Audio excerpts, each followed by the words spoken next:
The ocean can seem calm, inviting, and endlessly beautiful, but beneath its surface lies a world ruled by predators capable of striking in seconds, turning leisure into sheer terror.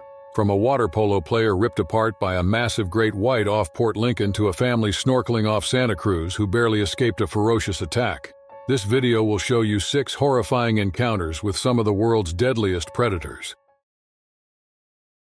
On August 30th, 2025, the waters off Port Lincoln, South Australia, carried a deceptive calm. The morning tide moved gently beneath a pale, reluctant sun, while the swells rolled with just enough rhythm to test, but not overwhelm, the athletes gathered offshore. The group of water polo players, disciplined and accustomed to endurance training in the ocean, had pushed 200 meters from the shore to work through drills designed to sharpen reflexes and strengthen teamwork. Among them was 27-year-old Liam Foster, a dedicated player whose commitment to the sport had earned him recognition within his club, and who saw in the icy saltwater a proving ground that could elevate his fitness to the highest level. His teammates, a half-circle of strong bodies in dark wetsuits, moved with confidence, tossing the ball through the chop, laughing in brief bursts that quickly dissolved into concentration as they fought against the drag of the sea. Below them, the ocean shifted with a silence that no one above could sense, and in that shadowed world, a predator with unmatched power and precision moved with deliberate ease, drawn closer by the vibrations of kicking legs and splashing arms. The great white shark measured over 16 feet from snout to tail, its body packed with muscle and built to accelerate in explosive bursts. Its senses keyed to the electric pulses that radiated from the cluster of athletes. It had cruised these waters before, but the frenzy of sound and motion above ignited an instinct that left no room for hesitation. Rising from the depths in a sudden rush of power, it cut upward through the gloom, jaws opening with terrifying force as it homed in on Liam's kicking leg. The first strike was devastating in its suddenness, the shark seizing his left leg just above the knee with a clamp so powerful that it shattered bone and sent a surge of agony through his body. He vanished beneath the surface in a whirl of bubbles and blood, his teammates stunned as the water where he had been erupted into chaos. The shark thrashed violently, rolling its massive body with the force of a predator evolved to tear apart seals, and Liam's scream was drowned by the surge as he struggled against the crushing bite. The wetsuit split apart, muscle and tendon shredded with sickening ease, the sea turning red as the shark twisted and then released only to strike again with horrifying speed. When Liam's head broke the surface again, his face was twisted with pain and disbelief, his arms flailing as he tried to keep afloat, but the predator had not finished its assault. In a flash of pale underbelly and wide black eye, it lunged once more, its teeth clamping down on his right arm with a ferocity that left the limb mangled. Flesh tore away, leaving a grotesque partial amputation that left bone and sinew exposed, the water boiling with his blood as the others shouted and splashed in a frantic effort to draw attention away.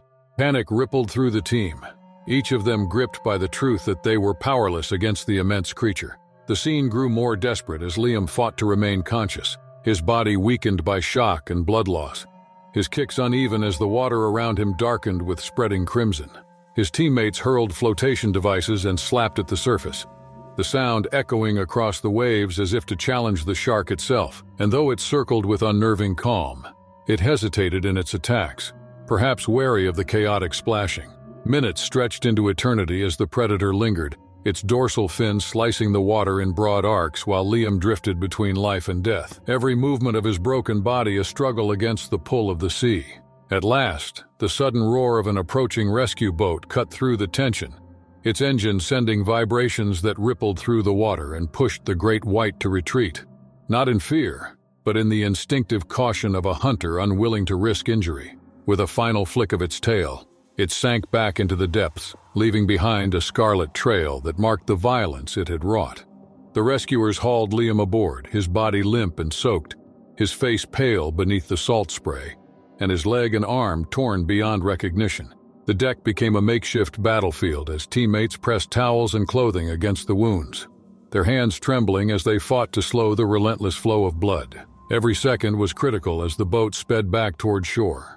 The coastline that had seemed distant now their only salvation, and the players huddled around Liam with a mix of fear and determination. His breaths came in ragged bursts, each exhale carrying the weight of his fight to cling to life, while the sirens of emergency crews waiting on land began to pierce the air. The beach became a scene of urgency as paramedics rushed to stabilize him, their voices sharp with commands as they worked against time to secure airways, stem bleeding, and prepare for rapid transport. Behind them, the ocean stretched outward, vast and indifferent, its rolling swells hiding the shadow that had retreated but not vanished. A reminder that the boundaries between human effort and natural instinct were fragile and easily crossed. News of the attack spread quickly. The community was shaken by the boldness of a predator that had struck so close to shore and with such ferocity. The authorities acknowledged that several unusual sightings of large great whites had been reported in the area in the days leading up to the attack. Experts noted that the combination of splashing, group activity, and the seasonal presence of migrating sharks could have contributed to the aggression displayed, a convergence of factors that left little warning for those caught in its path. For Liam, survival itself was a defiance of odds, his future uncertain as he was rushed into surgery with injuries that would alter his life forever. His athletic dreams shattered in the span of minutes. Yet among his teammates, the image of the water exploding in blood, of the monstrous head breaking the surface with teeth tearing through flesh, remained etched as a vision that no training or preparation could erase. On July 19, 2025, the Indian Ocean glittered under fierce sunlight, as 8 tourists set out for what was meant to be a carefree ride off the coast of Mauritius, their bright yellow banana boat bouncing behind a motor vessel that carved foaming tracks through the turquoise water. Their laughter carried across the waves, their hands gripping tightly to the inflated raft as it pitched and swayed, each swell lifting them higher and slamming them back down with the thrill of speed and spray. For many of them, it was a novelty, a chance to feel the ocean's power without the risk of being truly exposed, and they leaned into the motion with delight, unaware that the conditions were shifting beneath the bright sky. A sudden gust of wind cut across the surface, churning the sea into rougher chop, and the banana boat rocked harder than before, its passengers thrown sideways as the towing line tightened and slackened with unpredictable force. A wave lifted the raft at an angle, tipping the balance and sending it crashing down. And in an instant the boat flipped, tossing all 8 riders into the rolling sea. The shrieks of surprise vanished beneath splashes as bodies hit the water, arms and legs flailing before they surfaced, sputtering salt and gasping at the shock of being abruptly unseated. The banana boat drifted, overturned and useless, while the tow vessel circled back, but the current had already taken hold of the scattered group, carrying them farther from the craft and pushing them into deeper water. They clung to their life jackets and to pieces of floating debris, kicking instinctively to keep close together. But the tide worked relentlessly against them, and soon they were spread in uneven distances, their bodies bobbing like vulnerable silhouettes on the broad expanse of ocean. The realization of their isolation began to settle in, the noise of their earlier laughter replaced by ragged breathing and strained movements, and beneath them the blue stretched down into unfathomable darkness. The ocean here was not shallow or forgiving, but a highway of predators, and in the open water, they were exposed in the most dangerous way. It was not long before the first fins appeared, slicing the surface with effortless confidence, the broad-tipped triangles of oceanic white-tip sharks, a species infamous among sailors and shipwreck survivors for their persistence and boldness. Attracted by the splashing and by the sudden intrusion of potential prey into their range, the sharks circled with slow deliberation, their large bodies moving with casual menace as if they knew their dominance was absolute. Panic spread through the group as the realization sank in, their instinct to splash and kick working against them, sending more vibrations into the water that drew the predators closer. One of the sharks broke formation, lunging with shocking speed toward a man who had drifted slightly farther from the others, its mouth opening wide and its teeth finding his leg. The force of the bite dragged him under for a moment, and when he surfaced again, his cry was muffled by water as blood clouded the sea around him, red threads unfurling into the current. His leg bore deep lacerations, torn through flesh and muscle, and he kicked desperately to shake the predator away, his hands grasping at floating debris as though the flimsy material could shield him. The sight of the wound and the spreading blood sparked terror among the others, their frantic movements only sharpening the shark's curiosity. Another predator surged forward, snapping at a dangling arm as its owner pulled back just in time, the teeth raking across water instead of flesh. leaving behind only foam and a surge of fear. The sharks probed relentlessly, drawn by the commotion, their snouts brushing against legs and torsos, their teeth clamping onto buoyant objects that floated nearby, tearing apart plastic and fabric in violent bursts that revealed the sheer force they could unleash on anything softer. Every second dragged unbearably as the survivors thrashed, kicked, and splashed in futile attempts to fend off the circling predators, their bodies drained by exhaustion and fear, yet propelled by raw instinct to survive. The sharks continued their harrowing dance, pressing closer, lunging at fleeting opportunities, and testing the resolve of the group in an almost methodical fashion.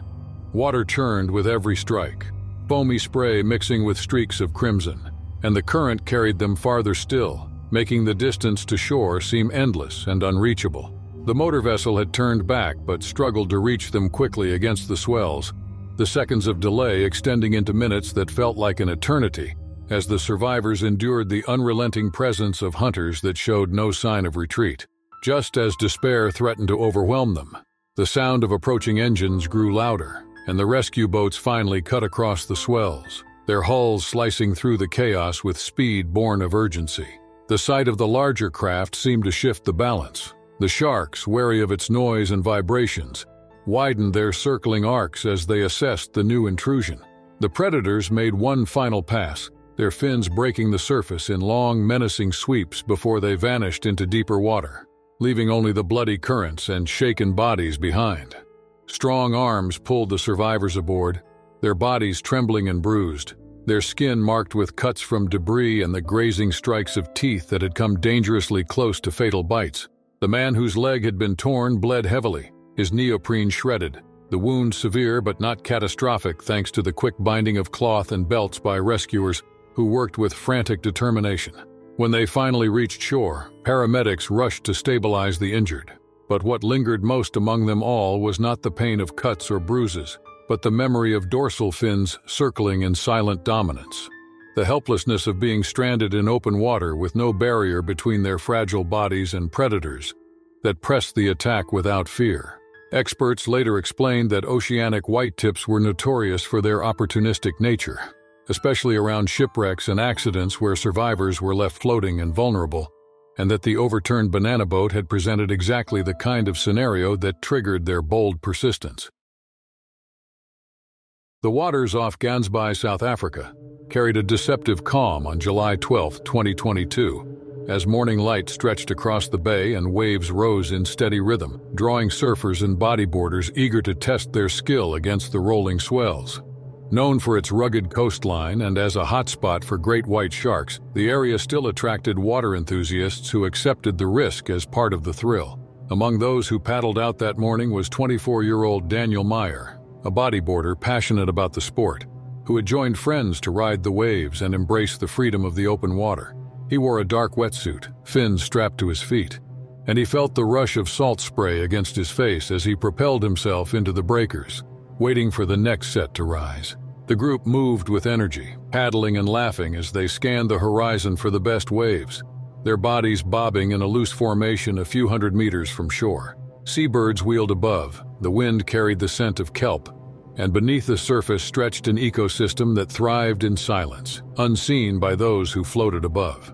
For Daniel, each swell offered the chance to carve a path through the water with speed and precision, his board skimming across the surface as the wave lifted him forward, the ocean's power coursing through every movement.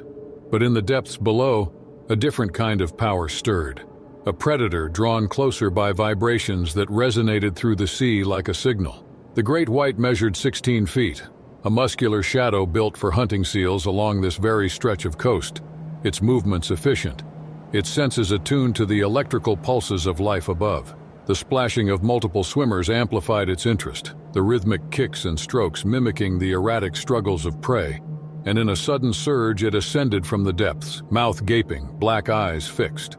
Daniel had just repositioned himself for another ride when the water beneath him exploded, foam bursting upward as the predator struck. Its jaws clamped onto his leg with a force that crushed and pierced simultaneously, teeth sawing through neoprene and flesh, anchoring him in a grip designed to disable. In an instant he was dragged below, his board yanked sideways, the water exploding in bubbles and streaks of red as the shark thrashed violently. His friends, caught in shock, saw the ocean erupt around him, their own cries lost beneath the roar of surf as fear took hold. The predator twisted with brutal efficiency, rolling its body to tear muscle from bone, and when Daniel surfaced again, it was only for a brief moment. His leg mangled, his body thrashing against the pull of a force far greater than his own. Blood spread in thick clouds, carried outward by the current, a crimson marker that only deepened the frenzy. The shark lunged again, its second strike aimed higher, jaws closing across Daniel's torso in a devastating bite that shredded his wetsuit and sank teeth into ribs and spine. Foam and spray masked the violence for seconds at a time, but each movement of the predator sent shockwaves through the group of bodyboarders, who scrambled to paddle away even as they splashed frantically to try to draw its attention. The sea had transformed from playground to battlefield in seconds, and the helplessness of human limbs against a creature of such speed and precision was undeniable. Daniel's body was dragged beneath the surface once more, the sea boiling with blood and foam, and as seconds stretched into minutes, no trace of him reappeared. His friends hovered in terror, clustered together, hearts racing, their boards trembling under their weight as they scanned the water for any sign of their companion. They splashed, shouted, kicked, anything to distract the predator. But the ocean gave back only silence, the surface rippling in patterns that revealed nothing of what unfolded below. When its dorsal fin broke the water again, panic surged, and the bodyboarders scrambled toward the shore with a desperation that burned in their muscles, their strokes uneven and frantic. By the time rescue swimmers arrived, alerted by frantic calls from the beach, the shark had already retreated into deeper water, leaving behind only faint traces of blood and floating foam. Boats searched the area. Divers scanned the waters, but Daniel's body was never recovered, swallowed by the ocean that had taken him in a flash of violence. Witnesses described the attack as blindingly fast and brutally decisive, a strike from an apex predator that allowed no chance for escape, no time for defense. The sea that had seemed inviting under the morning sun had revealed its darkest side, its hidden power unleashed in a display of nature's most lethal precision. Authorities moved quickly to close the beaches, issuing warnings to swimmers and surfers alike, citing an increase in unusual great white activity that week. Reports of sightings near seal colonies and closer to shore had already circulated, but the attack forced recognition of the heightened risk, and experts emphasized the unpredictability of these powerful predators. Great whites had patrolled these waters for centuries, shaped by evolution into hunters unmatched in their environment, and while human presence had grown, the balance of dominance had not shifted. For those who had witnessed the attack, the memory remained carved in vivid detail. The image of water exploding in foam and blood replayed endlessly in their minds. Their boards, once symbols of freedom and adventure, now felt like fragile shields that could be torn aside in an instant, reminders of the vulnerability of flesh in the domain of sharks. They spoke of the speed, of the way the predator appeared from nowhere, of the silence that followed after the sea consumed their friend, and of the crushing weight of realizing they could do nothing to save him. The coastline of Gansbai returned to quiet by evening, the waves still rolling, the sun sinking beyond the horizon. Yet for those who knew what had happened, the beauty of the place was forever shadowed by the violence that had unfolded there. The disappearance of Daniel Meyer was not marked by the recovery of remains or belongings, but by the absence itself, the haunting reality that the sea had claimed him utterly, leaving behind only trauma, grief, and the reminder that in waters ruled by apex predators, survival could be stripped away in seconds. The fjords near Tromsø, Norway, stretched in vast silence on August 15, 2025. Their icy waters glimmered beneath a gray sky as a small tour boat carried 12 passengers eager to glimpse the giants of the north.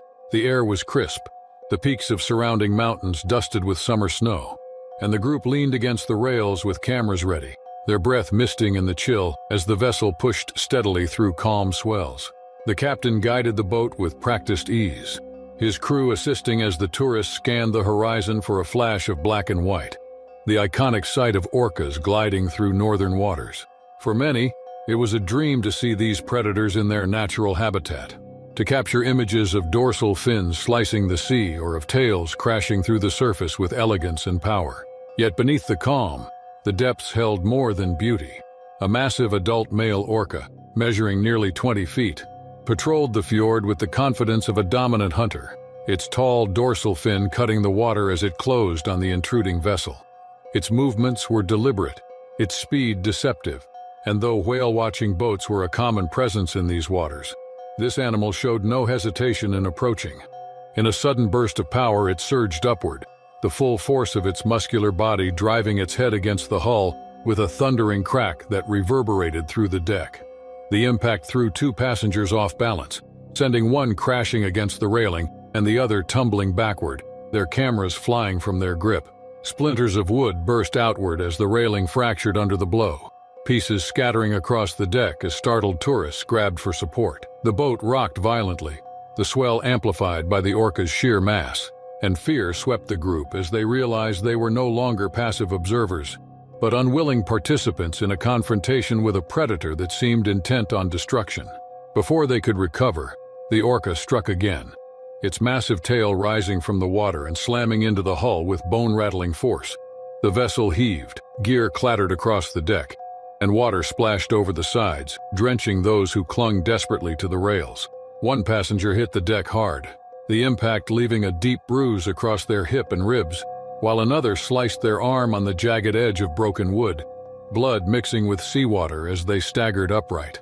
Panic rippled through the group as the boat rocked side to side, each lurch threatening to send more passengers into the freezing fjord. The crew fought to maintain control, their shouts nearly drowned by the crash of waves and the slamming of the orca's body. They worked with frantic efficiency, grabbing oars and poles to push back at the animal whenever it pressed too close, their efforts barely enough to keep the boat steady. Every strike from the orca carried with it the weight of a predator unmatched in its environment, the hull groaning under the repeated blows as the animal circled with unsettling persistence. Each time it vanished beneath the dark surface, the silence pressed heavily, broken only by the gasps of fearful passengers who knew the next assault could come from any direction. When the orca reappeared, it rammed the stern, the entire vessel shuddering as though it had collided with a rock.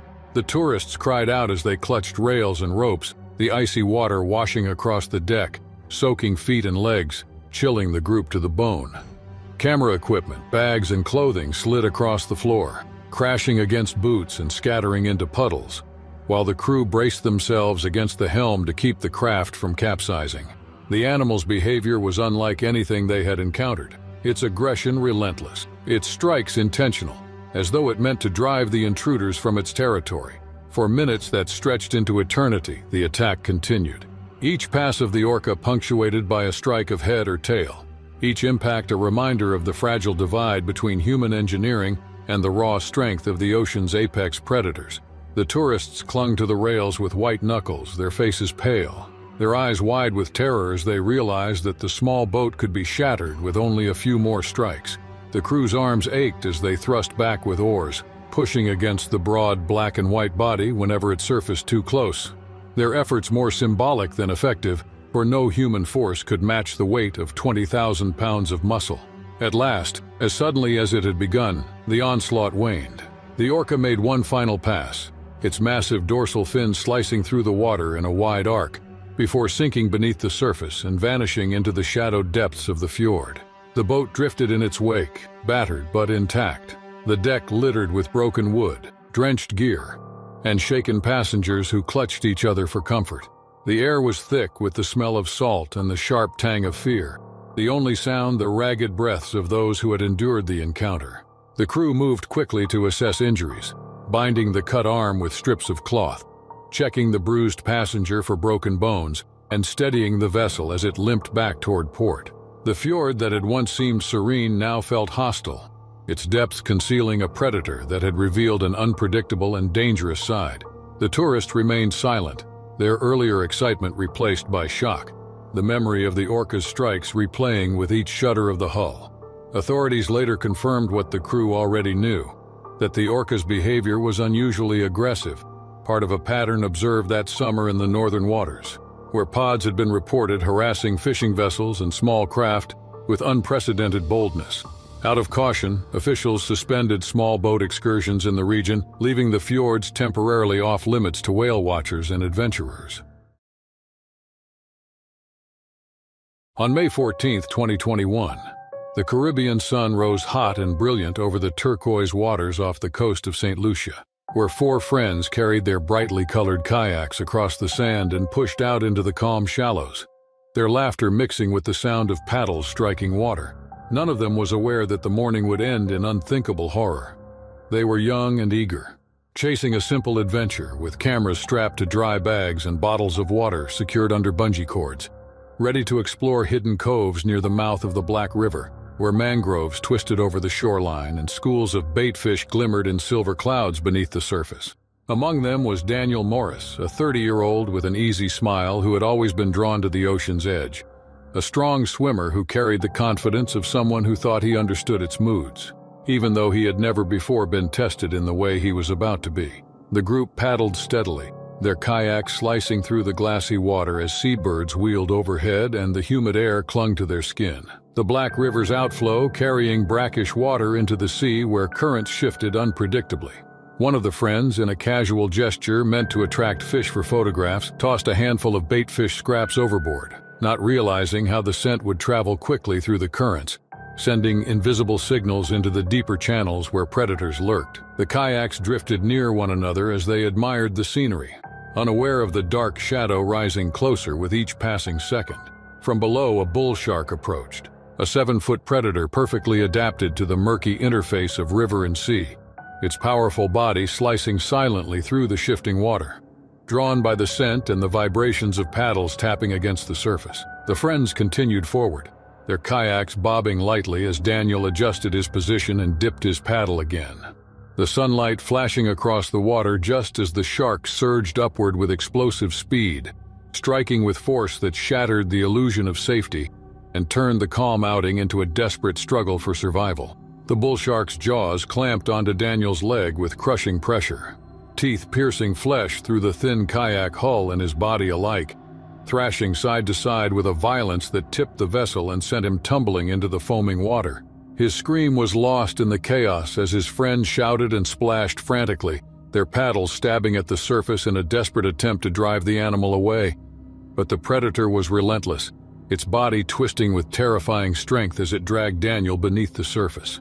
Blood spread quickly in a dark cloud, mixing with bubbles and foam as the shark released briefly, only to lunge again with shocking ferocity, its jaws tearing into his torso in a second devastating strike that left him limp and unable to fight. His friends, frozen between horror and the need to act, tried to close the gap, kicking their feet against their kayaks and slamming paddles into the water, but the predator circled with a grim purpose. Unshaken by their efforts, the sound of their frantic splashing seemed only to add to the confusion as they reached for Daniel. But the river mouth boiled with blood and froth, and the moment stretched unbearably as the shark's power dominated the scene. One of the kayaks nearly capsized as a friend leaned dangerously close, trying to grab Daniel's shoulder, but the slick water and the force of the predator made every motion futile, and the reality of the attack pressed down on them like a nightmare come alive. Within minutes, which felt like an eternity, the shark finally slipped back into deeper water, leaving behind only ripples and a spreading red stain that marked the violence it had unleashed. Daniel floated motionless before sinking slowly, the weight of his wounds pulling him beneath the surface despite the frantic cries of his companions. They splashed and reached and shouted his name, their voices breaking against the stillness that followed. But the ocean had claimed him in a way that was both final and merciless, leaving them shaken and hollow as the truth settled in. When rescue boats arrived, guided by radio calls made with trembling hands, the scene was eerily calm again, the surface betraying nothing of the terror that had unfolded just minutes before. Authorities pulled the shaken survivors aboard, wrapping them in towels and trying to steady their breathing as they described through shock what had happened, their voices shaking as they relived the moment of the strike, the thrashing, and the desperate struggle to save their friend. Search teams combed the area, divers descending into the murky waters where visibility was poor and the current strong. But there was no trace of Daniel's body, only fragments of a kayak and droplets of blood lingering in the current. Local officials later confirmed that bull sharks were frequently sighted around river mouths in St. Lucia, particularly during times when baitfish gathered in dense schools, and they explained that these sharks were territorial, opportunistic, and capable of striking with little warning. The act of tossing baitfish into the water, though innocent in intention, may have created the conditions for the encounter, drawing the predator closer and fueling its aggressive response. Fishermen in the area admitted they were not surprised, explaining that bull sharks were feared for exactly this reason: unpredictable and powerful, masters of estuaries where salt and freshwater met. The surviving friends were left with trauma that ran deeper than their sunburned skin or the scratches left by frantic scrambling, because the images of the attack, the force of the thrashing, and the helplessness of losing someone so quickly were memories carved into their minds with a permanence they could not escape. They would remember Daniel not only for the life he lived, but for the way his final moments revealed the raw and unforgiving truth of the sea, a place of beauty and danger where human fragility was exposed in the presence of predators that had ruled long before humans arrived.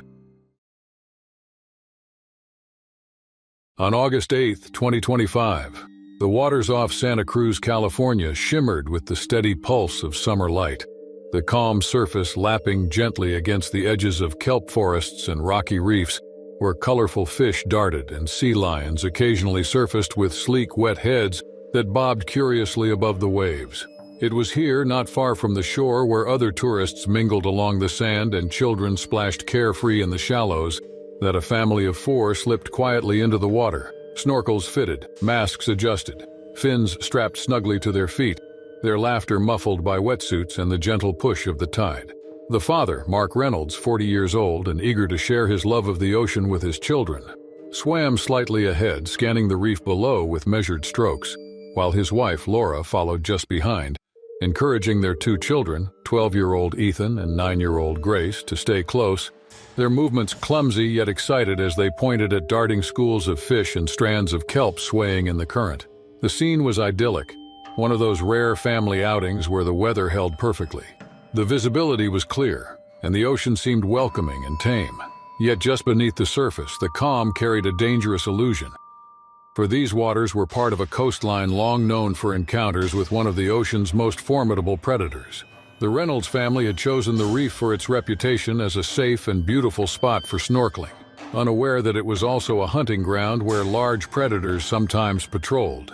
Drawn by the abundance of seals and fish, their presence unseen until the moment they chose to reveal themselves. Without warning, the quiet rhythm of exploration was broken in an instant, when a dark, powerful shape rose from the depths. A 14-foot great white shark accelerating with explosive force, its massive head surging upward through the shifting blue.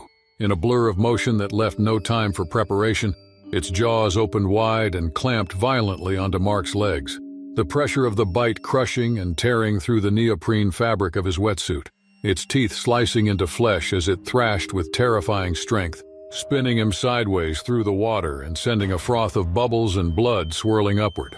The suddenness of the strike shattered the family's calm, the children screaming through their snorkels as Laura grabbed desperately for them, her arms flailing as she tried to push them back toward the shallows. Mark kicked wildly, twisting his body with sheer panic and instinct, the water around him foaming red as he wrenched and tore against the predator's grip, the sharp edges of its teeth ripping lacerations into his legs. With a violent thrash, the shark released him, its bulk circling in a cloud of blood and debris. The family splashed frantically, their flotation devices bumping and tipping as the turbulence upset their balance, panic rippling through them as they struggled to orient themselves and push toward the shore. But the shark was not gone. It circled with grim purpose, its dorsal fin slicing the surface in a slow, ominous arc as it turned back toward the cluster of flailing limbs and bright fins, its instincts triggered by the chaos of the moment. The predator lunged again, jaws snapping just feet from Laura's outstretched arm, the sound of its teeth cutting through water filling her with the horrifying realization of how close death had come. Ethan and Grace kicked furiously, their small legs pumping in blind panic, their fins splashing water high into the air as the predator's massive body surged beneath them, its shadow blotting out the reef below in a single terrifying pass. The minutes stretched unbearably, each second a battle to keep heads above the surface, lungs filled with air, and limbs moving in some direction that might bring them closer to the shore. Laura's grip on Grace was iron tight, her other hand pushing Ethan forward as she tried to shield them both, while Mark, bloodied and struggling, forced himself to kick despite the pain in his torn legs. his survival instinct driving him forward even as the water burned with salt and blood. The shark's movements were erratic, its circling punctuated by sudden bursts of acceleration that sent shockwaves of fear through the family each time it surged close enough for them to feel the displaced water against their bodies. And then, as abruptly as it had arrived, the predator slipped back into deeper water, its shadow vanishing below the reef and its fin disappearing into the rolling swells beyond, leaving behind only the churned surface, the foaming turbulence of panicked movement, and the spreading red streaks of Mark's injuries. The silence that followed was broken only by the ragged gasps of the family as they struggled toward the shallows, every muscle trembling with adrenaline, every stroke a desperate push against the pull of exhaustion and shock. By the time they reached the rocky edge where lifeguards and bystanders rushed to pull them ashore, their bodies shook uncontrollably, the children sobbing as they clung to their mother's arms. While Mark was dragged onto the sand with his wetsuit shredded and his legs torn and bleeding from deep punctures and lacerations.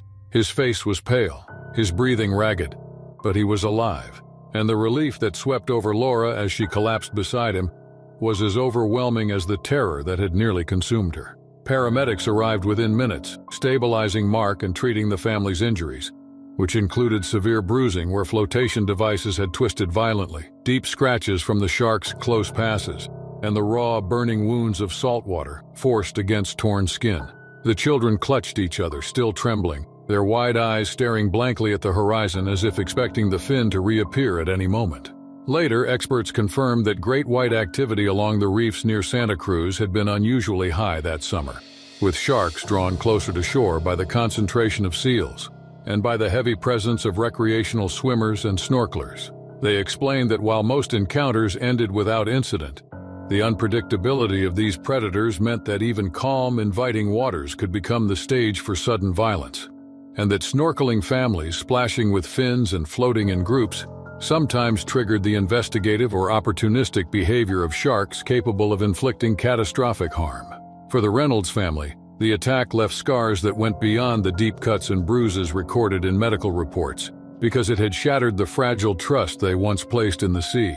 A trust replaced by the memory of circling shadows, thrashing violence, and the raw reminder that even the most ordinary excursions carried risks when humans entered the domain of an apex predator. They had survived against all odds, but survival did not erase the haunting images of that day.